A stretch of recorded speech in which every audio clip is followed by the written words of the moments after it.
মালয়েশিয়াতে থাকা সকল প্রবাসীদের জন্য এই ভিডিওটা খুবই গুরুত্বপূর্ণ হতে যাচ্ছে।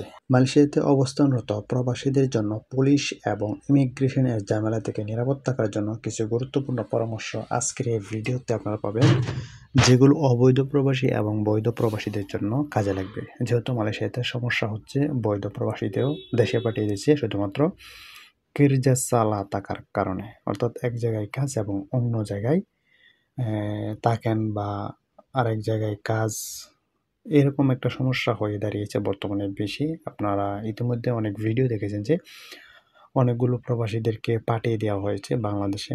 তো আজকে কিছু গুরুত্বপূর্ণ টিপস এই ভিডিওতে পাবেন, যেগুলো আপনার খুবই কাজে লাগবে। তো দেখুন, ভিসা ও কাজের সাথে সংগঠিত প্রথম ও প্রধান কাজ, আপনার ভিসা ক্যাটাগরি অনুযায়ী নির্দিষ্ট সেক্টরে কাজ করুন। নিরাপদ অবস্থান, অবশ্যই আপনার কোম্পানি এবং বসের অধীনস্থ কাজ করলে আপনি কোনো ঝামেলা থেকে 100% নিরাপদ থাকবেন। আপনি যে কোনো ঝামেলা থেকে 100% নিরাপদে থাকবেন।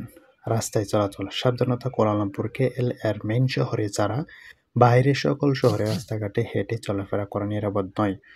বৈধ বা অবৈধ যেই হন না কেন, পরামর্শ একটু কাছে বা দূরে হলে গাড়িতে চলাচল করুন।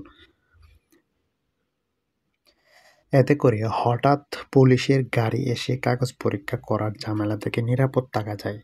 বাসস্থান নির্বাচন, ঝুঁকি এড়ানো, যেখানে আপনার মতো স্বদেশ ও ভিনদেশি বিভিন্ন শ্রমিকরা গাদাগাদি করে থাকেন এবং সবসময় হই হল্লা চলে, সেসব জায়গায় ইমিগ্রেশন অভিযান অপরাধের সম্ভাবনা বেশি হয়। নিরাপদ স্থান এবং এমন জায়গায় থাকুন যেখানে বিদেশি শ্রমিকদের সংখ্যা কম, তাহলে আপনি অনেক বেশি নিরাপদ থাকতে পারবেন। কাজের ক্ষেত্রে নির্বাচন, বিশেষ করে সতর্কতা, আপনার বৈধ ভিসা থাকুক বা না থাকুক, কোনো দোকান বা এবং বাজারের পাশারে কাজ করবেন না, কারণ এই জায়গাগুলোতে ইমিগ্রেশন বেশি অভিযান চালায়, কারণ স্থানীয়রা এসব আরামের কাজ করে এবং বিদেশিদের দেখলে কমপ্লেন করে। তাই একই দোকানে বা বাজারে বছরে কয়েকবার অভিযান হতে পারে। ব্যক্তিগত উপস্থিতি, স্মার্টনেস, রাস্তাঘাটে যেখানেই চলুন না কেন একটু পরিপাটি এবং স্মার্ট হয়ে চলাচল করুন। সুবিধা, স্মার্ট লোকদের পুলিশ কম চেক করে, যার ফলে আপনি বাড়তি ঝামেলা এবং হয়রানি থেকে বেঁচে যেতে পারেন।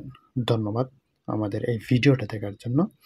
আশা করছি আমাদেরকে সাপোর্ট করবেন, আমাদের চ্যানেলের সাথেই থাকবেন এবং প্রবাসী বিভিন্ন তথ্য পেতে আমাদের চ্যানেলকে এগিয়ে নিতে সাহায্য করুন।